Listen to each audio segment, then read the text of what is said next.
बच्चों हम पार्ट 1 में क्या पढ़ चुके थे, डायरेक्ट एंड डायरेक्ट स्पीच हम पढ़ रहे थे, ठीक है। तो पार्ट 1 में बच्चों हमने जो सिंपल सेंटेंसेस है उसके बारे में पढ़ा था, ठीक है, कि जो असर्टिव सेंटेंस होते हैं, ठीक है, उनको किस तरीके से डायरेक्ट से इनडायरेक्ट में कन्वर्ट किया जाता है। तो ये अच्छे से हम पढ़ चुके थे बच्चों। अलग अलग चेंजेस हमने पढ़े थे, changes in pronouns, changes in tenses, changes in distance and time, ये चीज़ हम पार्ट 1 में पढ़ चुके थे बच्चों। आज के वीडियो में हम पढ़ेंगे डायरेक्ट एंड डायरेक्ट स्पीच में किस तरीके से इसमें यानी जो इंटरोगेटिव सेंटेंसेस है उनमें किस तरीके से चेंजेस किया जाता है, ठीक है। सबसे पहले बच्चों कितने तरह के सेंटेंसेस होते हैं, there are 5 kind of sentences, okay. First होता है आपका अफर्मेटिव, असर्टिव या फिर उसको सिंपल सेंटेंस कह सकते हैं, ठीक है। सेकंड होता है आपका इंटरोगेटिव, क्लियर। थर्ड है आपका इम्पेरेटिव सेंटेंसेस, फोर्थ होते हैं ऑप्टेटिव और फिफ्थ होते हैं आपके एक्सक्लेमेटरी सेंटेंसेस, क्लियर। तो हमने क्या पढ़ा था, हमने पार्ट 1 में यानी डायरेक्ट एंड डायरेक्ट स्पीच का जो वीडियो फर्स्ट था पार्ट 1 का, ठीक है, उसमें हमने जाना था कि अफर्मेटिव या असर्टिव जो सेंटेंसेस होते हैं उनको किस तरीके से डायरेक्ट से इनडायरेक्ट में कन्वर्ट किया जाता है। आज की वीडियो में हम जानेंगे बच्चों के जो इंटरोगेटिव सेंटेंसेस होते हैं, तो इंटरोगेटिव सेंटेंसेस में किस तरीके से डायरेक्ट से इनडायरेक्ट में कन्वर्ट किया जाता है, क्लियर। तो चलिए शुरू करते हैं। देखिए बच्चों, काइंड्स ऑफ इंटरोगेटिव सेंटेंसेस, सबसे पहले है कि जो प्रश्नवाचक वाक्य होते हैं तो आप उनको कैसे आइडेंटिफाई करेंगे। सबसे पहले बच्चों कि एक तो है वो हेल्पिंग वर्ब से शुरू होंगे या फिर वो WH टाइप होंगे, है ना। तो हेल्पिंग वर्ब जैसे कि हमने पार्ट 1 में जाना था डायरेक्ट एंड डायरेक्ट के do, does, did, is, am, are, was, were, has, have, had, ठीक है। उसके बाद में shall, should, will, would, can, could, may, might, must, need, ought to, dare and use to, ठीक है। तो मैंने बच्चों आपको इसमें हेल्पिंग वर्ब और मॉडल ऑक्सिलरीज दोनों इसमें आपको पार्ट 1 में मैं बता चुकी थी, क्लियर। तो कैसे आइडेंटिफाई करेंगे, हाउ विल यू आइडेंटिफाई कैसे करेंगे आप बच्चों। सबसे पहले या तो वो सेंटेंस शुरू होगा हेल्पिंग वर्ब से जैसा कि हमने पढ़ा था पार्ट 1 में बच्चों, ठीक है, या फिर वो शुरू होगा WH वर्ड से, ओके। अब WH वर्ड में आपका what, which, when, why, whom, whose, who, ये सारे, इसके अलावा और भी होते हैं, हाउ, ठीक है। तो और सबसे इजी वे होता है बच्चों sign of interrogation, clear. Then by the sign of interrogation you can easily identify that this sentence is interrogative sentence, ठीक है। आप अच्छे से इसको आइडेंटिफाई कर सकते हैं, ओके। तो बच्चों इसमें दोनों एग्जाम्पल दिए हुए हैं हमारे, ठीक है। तो हम चलते हैं कि काइंड्स ऑफ इंटरोगेटिव सेंटेंसेस में कौन से हो गए, एक तो हेल्पिंग वर्ब से शुरू होने वाले हो गए और एक हो गए WH टाइप। आई होप आपको समझ में आ रहा होगा बच्चों। देखिए हेल्पिंग वर्ब में ये देखिए, he said is your father a doctor, उसके बाद में क्या लगा हुआ है, साइन ऑफ इंटरोगेशन, ठीक है। सेकंड में देखिए Seema said what are you doing, कौन सा साइन है, साइन ऑफ इंटरोगेशन, क्लियर। आ जाएगा समझ में। चलते हैं आगे। देखिए बच्चों जनरल रूल। अब बच्चों ये देखिए हमने पार्ट 1 में, है ना, डायरेक्ट एंड डायरेक्ट स्पीच का जो पार्ट 1 पढ़ा था हमने, उसमें मैंने आपको बताया था कि सैड जो है वो अगर सैड के बाद में टू होगा तो ही वो टोल्ड में चेंज होगा, अदरवाइज सैड जो होता है वो सैड में ही रहता है। ये चीज़ हमने पढ़ी थी, चेंजेस इन आरवी यानी रिपोर्टिंग वर्ब में किस तरीके से चेंजेस होते हैं, ठीक है। उसमें हमने दैट कनेक्टिव यूज़ किया था किसमें बच्चों, अफर्मेटिव सेंटेंसेज में, ओके। तो आज हम बात कर रहे हैं इंटरोगेटिव सेंटेंसेज की यानी प्रश्नवाचक वाक्यों की, कि उनको डायरेक्ट से इनडायरेक्ट में किस तरीके से परिवर्तित या किस तरीके से उनमें चेंज किए जाएंगे, ओके। तो देखिए बच्चों सैड और सैड टू, ठीक है, ये सैड है और सैड टू है। तो बच्चों इंटरोगेटिव सेंटेंसेस को डायरेक्ट से इनडायरेक्ट बनाने में क्या करना होता है, सैड और सैड टू, यानी इसमें चाहे सैड हो या फिर सैड टू हो, दोनों ही किस में चेंज हो जाएंगे, आस्क्ड में चेंज हो जाएगा, ठीक है। अफर्मेटिव में क्या बताया था मैंने आपको, अफर्मेटिव असर्टिव में मैंने आपको बताया था कि अगर सैड हो, ठीक है, अगर सैड हो तो हम उसको सैड का सैड ही रखते हैं। सैड टू को किस में चेंज करना बताया था मैंने आपको, टोल्ड में बताया था ना बच्चों, इस तरीके से चेंजेस करना मैंने आपको बताया था, ओके। चलते हैं आगे। अब देखिए अब रूल नंबर सेकंड में आइए, तो समझ में आ गया कि सैड हूँ या सैड टू हूँ, तो दोनों किस में चेंज हो जाएंगे, आस्क में चेंज हो जाएंगे। क्लियर? चलो आगे देखिए, अब हेल्पिंग वर्ब से शुरू होने वाले वाक्यों में इफ या वेदर को कनेक्टिव के रूप में यूज करेंगे, यानी जो सेंटेंसेस किससे शुरू होंगे, हेल्पिंग वर्ब से। हेल्पिंग वर्ब याद हो गई आपको, मैं बार बार आपको बता रही हूँ बच्चों। देखिए, जो सेंटेंस हेल्पिंग वर्ब से शुरू होगा उनमें इन दोनों को ऐड करने के लिए कौन सा कनेक्टिव यूज करेंगे, इफ कनेक्टिव या फिर वेदर यूज किया जाएगा। ठीक है, समझ गए? या तो क्या यूज करेंगे, इफ, या फिर यूज करेंगे आप वेदर। ओके, देखिए, या तो करेंगे इफ या फिर वेदर, सेम हो गया ना, इफ या वेदर। ओके, अब देखिए आगे, लेकिन अगर वही सेंटेंस WH से शुरू होगा RS का, यानी रिपोर्टिंग वर्ब और रिपोर्टेड स्पीच, दो चीजें हम पार्ट 1 में जान चुके हैं। तो अगर रिपोर्टेड स्पीच हेल्पिंग वर्ब से शुरू होता है तो रिपोर्टिंग वर्ब और रिपोर्टेड स्पीच यानी इन्वर्टेड कॉमास को हटाकर उन दोनों सेंटेंसेस को ऐड करने के लिए उनमें कौन सा कनेक्टिव यूज किया जाएगा, इफ कनेक्टिव यूज किया जाएगा। और अफर्मेटिव में हमने कौन सा पढ़ा था, वेरी गुड, अफर्मेटिव में पढ़ा था हमने दैट। क्लियर? अब देखिए, यदि सेंटेंस RS यानी रिपोर्टेड स्पीच WH वर्ड से शुरू हो रहा है तो कोई भी कनेक्टिव नहीं आएगा, क्योंकि WH वर्ड ही कनेक्टिव का काम करता है। देखिए, अब देखिए, इसमें तो क्या लगाएंगे हम, इफ या वेदर। लेकिन Seema said what are you doing, इसमें क्या आ रहा है बच्चों, WH वर्ड है। ठीक है, तो इसमें कोई भी कनेक्टिव नहीं लगाएंगे, क्योंकि WH वर्ड खुद ही किसका काम करेगा, कनेक्टिव का काम करेगा। ओके, चलो आगे, चलिए देखिए नेक्स्ट, डू से शुरू होने वाले वाक्यों में डू को हटाकर उसकी जगह वर्ब की सेकंड फॉर्म लगानी है, क्योंकि डू किस में आता है बच्चों, डू और डस किस में आते हैं, प्रेजेंट सिंपल में। तो जैसा कि हम नियम में पढ़ चुके हैं, प्रेजेंट सिंपल को चेंज कर देंगे हम पास्ट सिंपल में। तो डू को हटा के हम क्या कर देंगे, उसकी जगह वर्ब की सेकंड फॉर्म कर देंगे। चलते हैं आगे, और डू नॉट आने पर डिड नॉट प्लस वर्ब की फर्स्ट फॉर्म हो जाएगा। देखते हैं, देखिए, अब बच्चों है हेल्पिंग वर्ब से शुरू होने वाले सेंटेंसेस। एग्जाम्पल देखिए डायरेक्ट में, he said to me is your father a doctor. ठीक है, ध्यान से देखिए, सबसे पहले बच्चों आप डायरेक्ट से इनडायरेक्ट में जब कन्वर्ट करेंगे ना, तो उससे पहले आप सेंटेंस को आइडेंटिफाई करें। ठीक है, कि अफर्मेटिव है, इंटेरोगेटिव है, इम्पेरेटिव है, ऑप्टेटिव है या फिर एक्सक्लेमेटरी है। लेकिन आपके, ठीक है, कौन कौन से दिए हुए हैं, आपके दिए हुए अफर्मेटिव सेंटेंसेस और इंटेरोगेटिव सेंटेंसेस। ओके, तो हम बात करते हैं इनकी। ठीक है, तो हमने बच्चों पार्ट 1 में यानी डायरेक्ट इनडायरेक्ट स्पीच जो हमने पढ़े उसके वीडियो 1 में, पार्ट 1 में हम अफर्मेटिव सेंटेंसेस में चेंजेस करना पढ़ चुके हैं। ठीक है, आज हम कौन सा पढ़ रहे हैं, इंटेरोगेटिव पढ़ रहे हैं। क्लियर? तो देखिए, सबसे पहले आइडेंटिफाई कीजिए कि कौन सी कैटेगरी का सेंटेंस है। Yes, you can easily identify किससे शुरू हो रहा है, हेल्पिंग वर्ब से।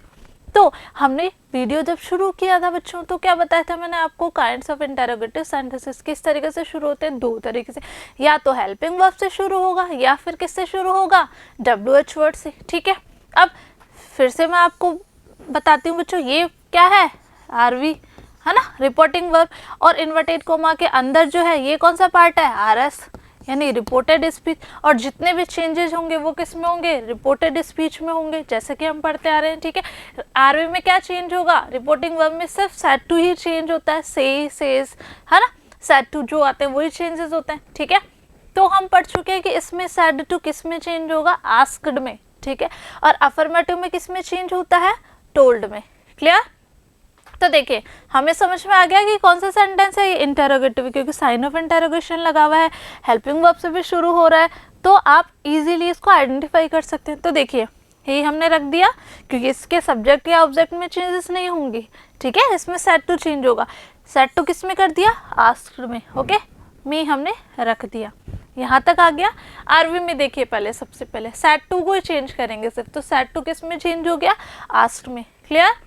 उसके बाद में जैसा कि हम पढ़ चुके हैं कि अगर RS का सेंटेंस यानी रिपोर्टेड स्पीच जो है उसमें सेंटेंस जो है अगर हेल्पिंग वर्ब से शुरू हो रहा है, तो हम इन दोनों सेंटेंसेस को ऐड करने के लिए यानी रिपोर्टिंग वर्ब और रिपोर्टेड स्पीच, दोनों सेंटेंसेस को ऐड यानी ज्वाइन करने के लिए कौन सा कनेक्टिव यूज करेंगे? वेरी गुड, यूज करेंगे इफ। कब? अगर वो हेल्पिंग वर्ब से शुरू हो रहा है तो, ठीक है। तो ये हेल्पिंग वर्ब से शुरू हो रहा है तो हमने इसको इफ लगा दिया, ओके, इफ या वेदर, ठीक है। अब देखिए बच्चों, हम चेंज करेंगे सबसे पहले सब्जेक्ट को, तो योर फादर, ठीक है। अब यहाँ पे आपको कंफ्यूज नहीं होना है, ऐसा नहीं है कि जैसा आपने नियम में पढ़ा है, ठीक है, जो चेंजेस इन टेंसेस जो टेबल है उसमें आपने देखा कि इज एम आर जो है वॉज वर्ब में चेंज किया हुआ है, तो आपने पहले इसको चेंज करके आर या वॉज रखना, ऐसा नहीं करना बच्चों। सबसे पहले हम सब्जेक्ट चेंज करेंगे, ओके। सबसे पहले देखिए कि जो इज है हेल्पिंग वर्ब दी हुई है, ठीक है, तो हेल्पिंग वर्ब के बाद क्या दिया हुआ है? सब्जेक्ट दिया हुआ है ना, दिया हुआ है योर फादर। तो हम सबसे पहले सब्जेक्ट को चेंज करेंगे, उसके बाद में हेल्पिंग वर्ब रखेंगे, ओके।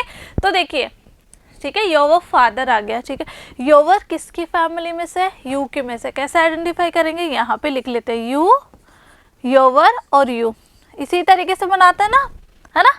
तो यू किस पे? 1 नंबर, योर किस पे? 2 नंबर पे, और यू है 3rd नंबर पे। अब बच्चों मैंने आपको बताया था यू कौन से पर्सन में आता है? वेरी गुड, 2nd पर्सन में आता है, ठीक है। तो मैंने आपको बताया था वीडियो फर्स्ट में, यानी पार्ट 1 की जो वीडियो थी उसमें मैंने आपको बताया था कि आरवी के सब्जेक्ट से हमेशा कौन चेंज होता है? आई और वी। और आरवी के ऑब्जेक्ट से हमेशा कौन चेंज होता है? यू। समझ गए? तो आरवी का ऑब्जेक्ट क्या है बच्चों? यहाँ पे आरवी का ऑब्जेक्ट है मी, ठीक है, समझ गए। अब हमें इसको योवर को चेंज करना है मी से, तो मी की फैमिली लिखनी पड़ेगी। जैसे हमने यू, योवर, यू लिखा है, उसी तरीके से मी की फैमिली में कौन कौन है बताइए फटाफट। वेरी गुड, आई, माई, मी, तो हम रख देंगे आई, माई और मी। इस तरीके से ये फैमिली कंप्लीट हो गई, ठीक है। तो योवर 2nd नंबर अगर हम हटा रहे हैं तो इसका यानी यू का 2nd नंबर पे कौन आता है? योवर, ठीक है। और आई में 2nd नंबर पे कौन है? माई।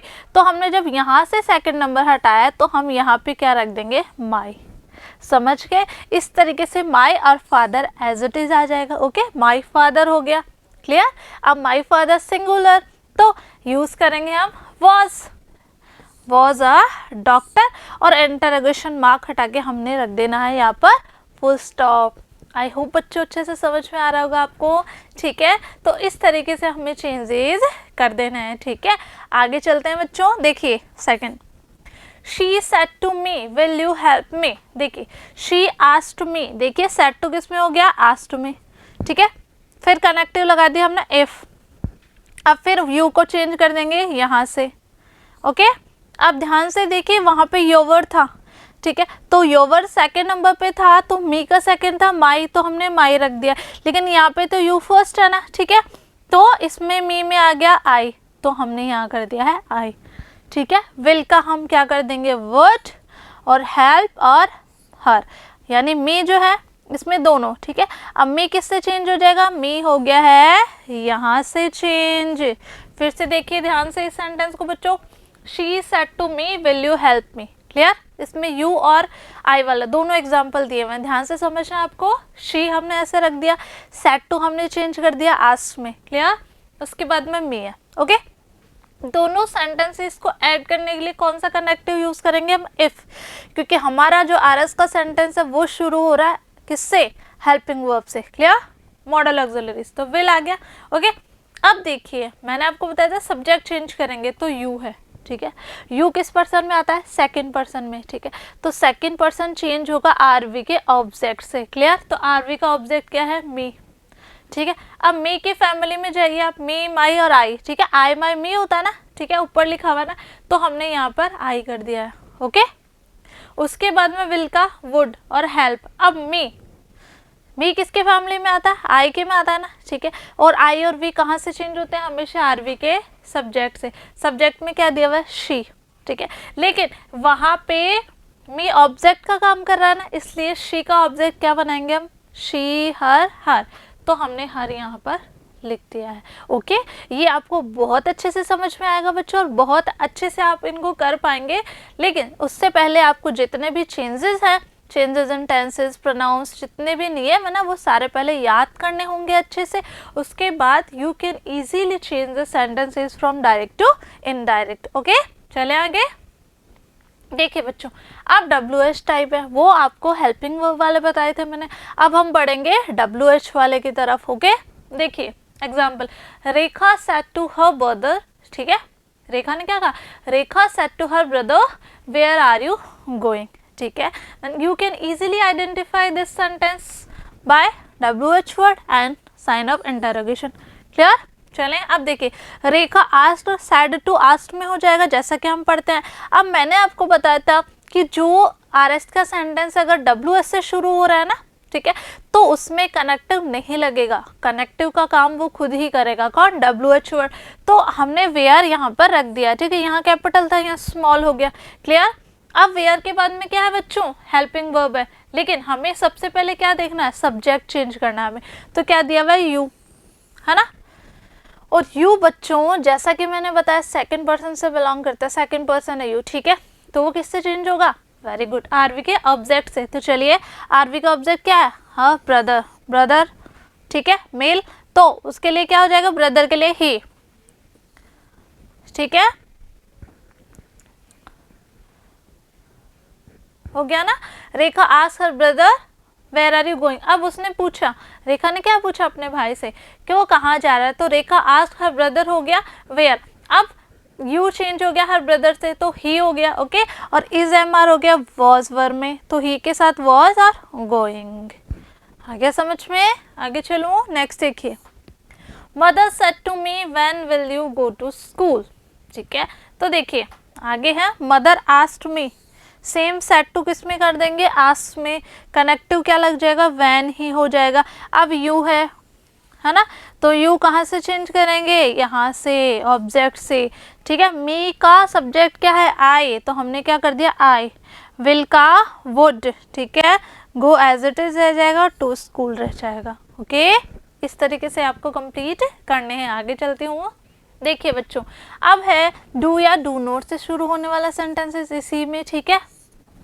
तो देखिए, Babli said to Hari do you go to school daily, ठीक है।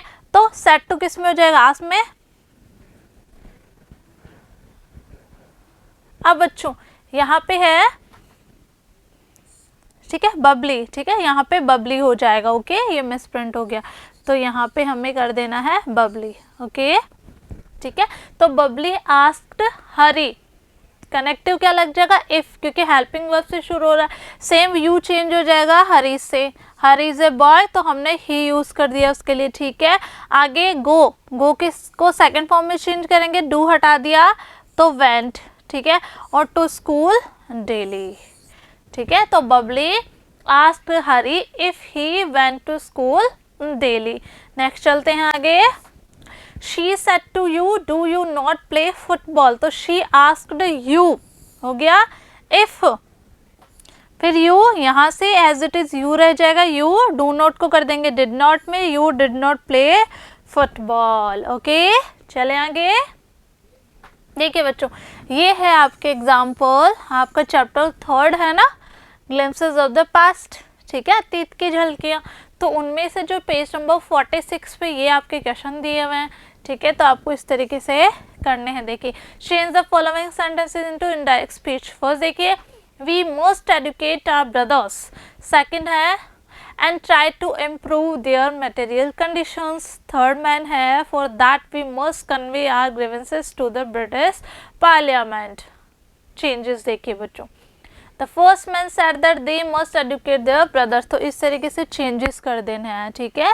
The second man added that they should try to improve their material condition, उसी तरीके से थर्ड वाला है। ओके, तो इस तरीके से चेंजेस किए हुए हैं, क्योंकि ये क्या है? सिंपल सेंटेंसेस है, अफर्मेटिव सेंटेंस, तो कनेक्टिव हमने दैट यूज किया हुआ है इसमें, ठीक है। ये क्वेश्चन है आपका बच्चों। इसका नेक्स्ट आंसर है ये, the first soldier said that the white soldier gets used पे mentions and servants। आगे नेक्स्ट इसी तरीके से कंप्लीट किया हुआ है बच्चों, ठीक है। अब देखिए, यहाँ तक था अफर्मेटिव सेंटेंसेस थे तो कनेक्टिव दैट लगाया हुआ था, लेकिन यहाँ पे देखिए इंटरोगेटिव आ गया तो आस्क्ड आ गया ना, who were the British to abolish their customs, आगे देखिए बच्चों, ये आपके लिए वर्क है, ठीक है, आपको ही चेंज करने हैं। क्लियर? देखिए, change the following sentences into indirect narration, आपको चेंज करने हैं। He said to you I am listening to radio, ठीक है, तो he said to you I am listening to radio. अब आपको ये चेंजेस करने हैं किस तरीके से, पहले सेंटेंस देखेंगे आप, अफर्मेटिव है ना, तो अफर्मेटिव सेंटेंस है तो आपको चेंज कर देना। आई कहाँ से चेंज करेंगे, ही से, सेड टू किस में हो जाएगा, टोल्ड में, ओके। और आपको इस तरीके से सारे रूल्स देख के इनको चेंजेस करने हैं, ओके। नेक्स्ट देखते हैं, ये आपका थर्ड, फोर्थ और फिफ्थ है, ओके। आगे है सिक्स, सेवन्थ और एट्थ, ओके। नेक्स्ट है नाइन्थ, टेंथ, ओके। ये 10 सेंटेंसेस तो आपके अफर्मेटिव से हैं तो आपको चेंज कर लेने हैं। क्लियर? और अब है आपके WH वाले, ठीक है, तो WH और हेल्पिंग वर्ब वाले दोनों हैं इसमें, ओके। तो आपको I said to Sita am I late, तो इसमें कैसे करेंगे, सेड टू किस में हो जाएगा, आस्क में, आई आस्क सीता, कनेक्टिव क्या लग जाएगा, इफ, ठीक है। आई किससे चेंज हो जाएगा, आई से, तो ठीक है, इस तरीके से आपको चेंज करने हैं। आगे चलते हैं, 12th है, 13th है, 14th है, उसके बाद में 15th, उसके बाद 16th, 17th, 18th, फिर 19th और 20th। इस तरीके से आपको सेंटेंसेस कंप्लीट कर लेने हैं। आई होप बच्चों आपको रिपोर्टेड स्पीच और एक्टिव पैसिव का दोनों टॉपिक अच्छे से समझ में आ गए होंगे। आपको इनको क्या करना है, अच्छे से सारे रूल्स को लर्न करना है और इन पे ज़्यादा से ज़्यादा प्रैक्टिस करनी है, because practice makes man perfect. Clear? जितना आप अभ्यास करेंगे उतना अच्छे से आप कर पाएंगे, ओके। तो मिलते हैं बच्चों नेक्स्ट वीडियो में नेक्स्ट टॉपिक के साथ, तब तक के लिए पढ़ते रहिए, आगे बढ़ते रहिए। Thank you.